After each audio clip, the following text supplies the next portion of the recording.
अस्सलाम वालेकुम रहमतुल्लाहि व बरकातुहू। उम्मीद है आप खैरियत से होंगे। और आज का हमारा जो टॉपिक है वो है इन्वर्स वेरिएशन। तो इन्वर्स वेरिएशन जो सी है ना, वो डायरेक्ट वेरिएशन के उल्ट है। इन्वर्स का मतलब होता है उल्ट, यानी कि अगर एक वैल्यू बढ़ रही है तो दूसरी कम होगी, एक वैल्यू कम हो रही है तो दूसरी बढ़ रही होगी। If two quantities are related in such a way that when one quantity increases the other decreases is called inverse variation. देखें, एक इंक्रीज़ हो रही है और दूसरी डिक्रीज़ हो रही है, एक दूसरे के उल्ट हैं, तो वो इन्वर्स वेरिएशन कहलाएगी।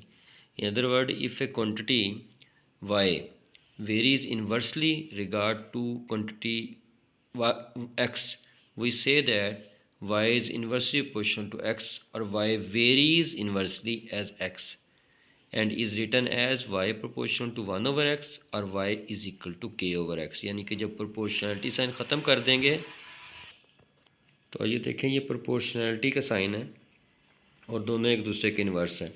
तो जब प्रोपोर्शनलिटी साइन ख़त्म करेंगे तो उसकी जगह पे के आ जाएगा। y is equal to k over x, और y और x को मल्टीप्लाई कर देंगे तो k की कीमत आ जाएगी x y is equal to k. और इसमें k जो सा है is not equal to zero, is the constant of variation. ठीक है जी, तो k की वैल्यू जो सी है वो हम कांस्टेंट लेते होते हैं। अब ये देखें, एक एग्जांपल आपको समझा देते हैं कि कहता है कि if y varies inversely as x and y is equal to 8 when x is equal to 4। ये दोनों की वैल्यू जब दी होती है ना, y और x अगर दोनों की वैल्यूज़ दे दी जाएंगी तो उसका मतलब है कि वो आपको k निकालने के लिए दी है। अब अगर y दिया हुआ है तो x निकालने को कहेगा, या x दिया हुआ है तो y निकालने को कहेगा। लेकिन अगर दोनों वैल्यूज़ प्रोवाइड कर देगा, इसका मतलब वो k की वैल्यू निकालने के लिए देता है।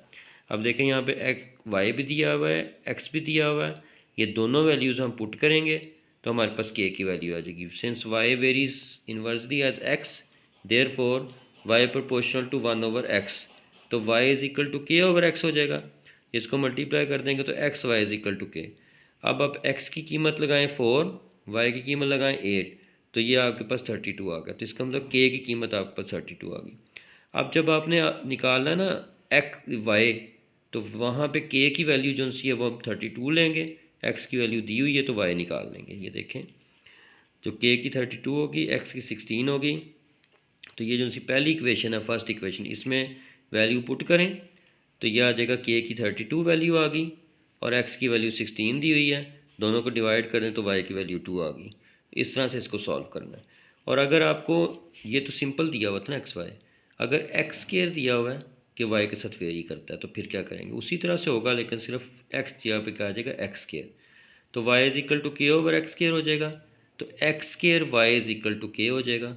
अब यहाँ पे देखें, उसने x और y की दोनों की कीमतें दे दी हुई हैं, ये आप इसमें पुट करेंगे तो k की वैल्यू आपके पास आ गई 400। 5 को मल्टीप्लाई करें 5 से 25 हो जाएगा, 25 को 16 से मल्टीप्लाई करें तो 400 आ जाएगा। अब ये 400 यूज़ करेंगे और जो एक्स वाई की वैल्यू 100 दी वो यूज़ करेंगे, एक्स की वैल्यू निकाल देंगे। तो ये जो सी दोनों वैल्यूज़ हैं ये हम इक्वेशन नंबर 1 में पुट कर लेंगे। ये जो इक्वेशन नंबर 1 दी हुई है, ठीक है, इसमें पुट करेंगे तो आपके पास जवाब आ जाएगा। तो वो किस तरीके से आएगा, तो ये देखें, हमने वैल्यूज़ पुट कर दी। 400 is equal to 100 x square, 100 को उठा कर नीचे ले आए, इधर मल्टीप्लाई हो रहा है तो इसके साथ क्या हो जाएगा, डिवाइड। तो 400 डिवाइड बाई 100, 4 आ गया, दोनों तरफ का अंडर रूट ले लें, ठीक है, अंडर रूट लेंगे तो x square under root x हो गया, 4 का अंडर प्लस माइनस 2 हो जाएगा, तो इसका से 2 जवाब आ गया। अब ये तो मैंने एग्जांपल्स आपको बताई ना कि कैसे करनी है। अब मैं आपको कॉपी पे सवाल करके दिखाता हूँ कि किस तरह से परफॉर्म करने हैं। मिसाल के तौर पे यहाँ पे इन्वर्स के सवाल जो से शुरू होते हैं ना, वो क्वेश्चन नंबर 8 से शुरू होते हैं, बल्कि 7 से, क्वेश्चन नंबर 7 से, ठीक है। क्वेश्चन नंबर 7 से ऑनवर्ड जो से सवाल हैं, ये सारे को जो सारे के सारे हैं वो आपके इन्वर्स वेरिएशन के हैं। यहाँ पे 7 में उसने वैसे बता दिया कि y varies inversely as x, यानी कि इस तरह नहीं उसने लिखा, बल्कि रकम को सूरत में दे दिया है, वर्ड की सूरत में दे दिया, आपने ये खुद बनाना है, ठीक है। तो यहाँ पे उसने खुद सारे दे दिए हैं, तो इस तरह से ये कोई भी सवाल हम सॉल्व कर लेंगे तो आपको आसानी से समझ आ जाएगी। अब मैं आपको यहाँ पे ना 9th क्वेश्चन करवाने लगा हूँ। 9th क्वेश्चन में ये है कि W proportional to 1 over Z है, ठीक है, और W और Z की कीमत दी हुई है। पहले हम यहाँ से K की कीमत निकाल लेंगे। फिर जो के की कीमत आएगी वो इस्तेमाल करते हुए जेड की कीमत इस्तेमाल करते हुए डब्ल्यू निकाल लेंगे। तो ये मैं आपको कॉपी पर सॉल्व करके दिखाता हूँ। ये देखें, ये मैंने लिखा डब्ल्यू प्रोपोर्शनल टू 1/z। हम इसको लिख सकते हैं W is equal to k over Z. अगर इनको मल्टीप्लाई करें तो ये आ जाएगा डब्ल्यू जी Z is equal to k. कुछ लोग जी भी पढ़ लेते हैं, हम जेड भी पढ़ते हैं, या आपकी मर्ज़ी है, जैसे मर्ज़ी पढ़ लें। अब यहाँ पे के की वैल्यू जो निकालनी, इन दोनों को मल्टीप्लाई करने से निकल आएगी। डब्ल्यू दिया हुआ हमें 5 और जी दिया हुआ, जेड दिया हुआ 7, तो ये के की वैल्यू आ जाएगी 7 5 पर 35 हो जाएगा 35। के की वैल्यू आ गई। अब जो सी उसने जेड की वैल्यू दी हुई है कि अगर कहता है डब्ल्यू निकालें, जबकि जेड की वैल्यू जो सी है वो है 175 डिवाइड बाय 4, ये दी हुई है। अब हम फिर क्या करेंगे, डब्ल्यू निकालना ना, इसलिए ये इक्वेशन बेस्ट रहेगी हमारे लिए, क्योंकि इसको चेंज नहीं करना पड़ेगा हमें। तो क्या करेंगे, डब्ल्यू इज़ इक्वल टू के की वैल्यू आ गई 35 और जेड की वैल्यू दी हुई है 175/4। अब देखें ये दो डिवीजन आ गई हैं। जब दो डिवीजन आ जाए तो फिर ऐसे करते होते हैं कि ये जो सी ये है ये ऊपर जाके उल्ट जाती होती है, 4 डिवाइड बाई 175 हो जाएगी। ठीक है, ये 175/4 है ना, ये 4/175 हो जाएगी। तो अब इनकी कटिंग कर लेते हैं। 7 5 पर 35 हो गया, कट गया। 5 3 पर 15 हो गया, 2 इधर से बच गए, 25 आ गया। 5 5 पर 25 आ गया। ठीक है, 7 1 पर 7 आ गया, 7 5 पर 35 आ गया। तो 4/5 जो सा है आपका जवाब आ गया, जो कि डब्ल्यू का है।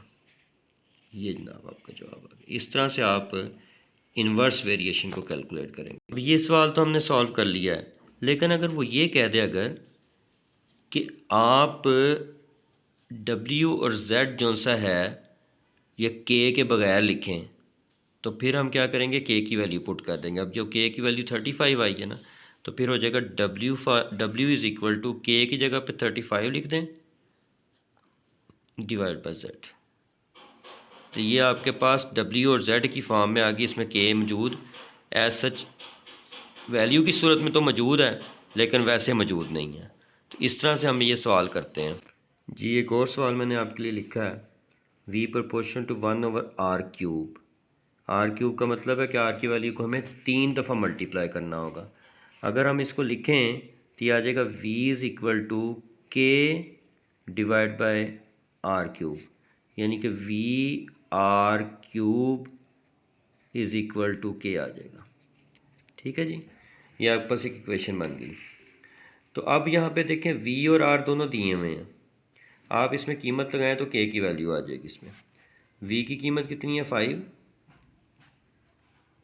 और r की कीमत जो सी है वो कितनी है 3 का क्यूब। तो यहाँ पे 3 का क्यूब जो सा है आप लगा दें, तो v जो सा है 5 हो गया और r का क्यूब जो सा है वो 27 हो गया, यानी 3 3s are 9, 9 3s are 27। इनको मल्टीप्लाई कर दें, 7 5 पर 35। ठीक है जी, 7 5 पर 35 और 3 आपके पास हासिल आ जाएगा, 5 2 पर 10 और 3 13, तो 135 आपके पास के आ जाएगा। तो के की वैल्यू आपके पास 135 आ गई। कैसे किया है, 3 को 3 दफ़ा मल्टीप्लाई किया 27, इसको 5 से मल्टीप्लाई किया तो 135 आ जाएगा। 7 5 पर 35 हो गया और 5 2 पर 10 और 3 13 हो गया। के की वैल्यू आ गई। अब ये अगर के की वैल्यू जो सी ना इन टर्म्स ऑफ वी और आर लिखें तो ये आ जाएगी v is equal to 135 divide by r का क्यूब। ठीक है जी, अब इस इक्वेशन को हम यूज़ करते हुए अब हमें v की वैल्यू निकालनी है, तो r दिया हुआ है, पहले v की वैल्यू निकालनी है, r दिया हुआ, तो यहाँ पे पुट कर लेंगे। तो कैसे करेंगे, v is equal to 135 divide by R cube क्या है यहाँ पे जी 6 का क्यूब। ठीक है जी, ये 6 का क्यूब हो जाएगा, ये आ जाएगा 135 डिवाइड बाय, तो जब इसको मल्टीप्लाई करेंगे तो ये 216 आ जाएगा। ठीक है, आप अगर इनकी कटिंग करना चाहें तो इनकी कटिंग नहीं होती, इसलिए इसको एज इट इज़ रहने देंगे इस तरह 135/216। ठीक है जी। उसके बाद जो है वो कहता है कि ये तो आपने निकाल लिया, जबकि वी निकालना था, जबकि आर की कीमत दी हुई थी। ठीक है, और अब अगला वो कहता है कि आपको वी दिया हुआ है, आर की कीमत निकालनी, वी दिया हुआ है, आर की कीमत निकालनी है। तो इसी तरह से आप v is equal to 135/r³ लिखेंगे। ठीक है जी, v की कीमत उसने दी हुई है 320 इज़ इक्वल टू 135/r³। तो इसको आपस में एक्सचेंज कर दें, ये इधर ले जाएं और इसको नीचे ले आएं उठा के। r³ is equal to 135 divide by 320। तो दोनों तरफ की पावर जो सी है वो 1/3 ले लें ताकि r आपका ख़त्म हो जाए। ये 135 डिवाइड बाय 320 और इसका जो सा आ जाएगा 1/3। ठीक है जी, ये r का क्यूब से कट गया 3 से, r अकेला रह जाएगा।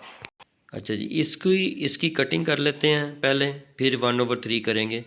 अगर देखें तो 135 डिवाइड बाय 320 जो सा है ये किससे कटता है, ये 5 2 बार 10, 5 7 बार 35, और ये भी 5 से कट जाएगा, 5 6 बार 30 और 5 4 बार 20। तो ये आपके पास आ जाता है।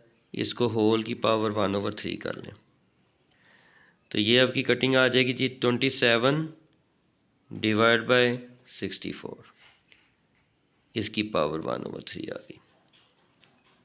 तो अगर आप देखें तो 27 3 का क्यूब होता है। ठीक है जी, ये 27 3 का क्यूब होता है। ये मैं आपको आगे कर देता हूँ। तो यहाँ पे हम लिख देते हैं, बल्कि उस जगह पे कर लेते हैं, आपके लिए आसानी होगी। यहाँ पे मैं कर देता हूँ 3 का क्यूब डिवाइड बाय 4 का क्यूब, और ये आ जाएगा 1/3। ठीक है जी, और 3 की पावर जो सी है 3 मल्टीप्लाई बाय 1/3 हो जाएगी, और 4 की पावर जो सी है वो 3 मल्टीप्लाई बाय 1/3 हो जाएगी। 3 से 3 कट जाएगा, इस 3 से 3 कट जाएगा, आपके पास आ जाएगा जवाब 3 डिवाइड बाय 4। अब देखें कितनी बड़ी रकम थी, लेकिन आखिर पे कटिंग करने के बाद जो जवाब आपके पास आया वो 3/4 आया, इतना छोटा बन जाता है। अगर इसकी भी कटिंग करने की कोशिश करें हम तो ये 3 से कट जाता है। 4 3 बार 12 होता है और 5 3 बार 15 होता है, और ये भी कट जाएगा। 7 3 बार 21 हो गया, और 3 2 बार ये हो गया जी 6, और ये कट जाता है आगे फिर 3 से। 15 3 बार 45 होता है 45, और 3 2 बार 6, और 4 3 बार 12, फिर ये आगे फिर कट जाता है 3 से। 5 3 बार 15, और 8 3 बार 24। इस तरह से इनकी कटिंग जो सी है करने से 5/8 जवाब आपके पास आ जाता है। तो सोचना पड़ता है थोड़ा सा, लेकिन देखें जवाब कितने छोटे से बन गए हैं कटिंग करने से।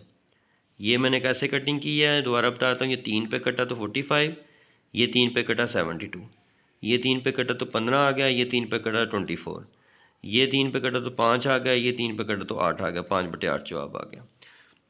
और ये सवाल किस तरह किया है, इसको भी 3 से काटा 27, इसको भी 3 से 5 से काटा 27, इसको 5 से काटा 64, इसका क्यूब कर लिया और इसका क्यूब कर लिया। ठीक है, 4 4 बार 16, 16 4 बार 64 होता है। तो ये क्यूब और क्यूब आपस में कट गए और 3/4 आपके पास जवाब आ गया। तो इस तरह से ये सवाल करने हैं इन्वर्स वेरिएशन के। इन्वर्स वेरिएशन में दोनों चीज़ें एक दूसरे के उल्ट होती हैं।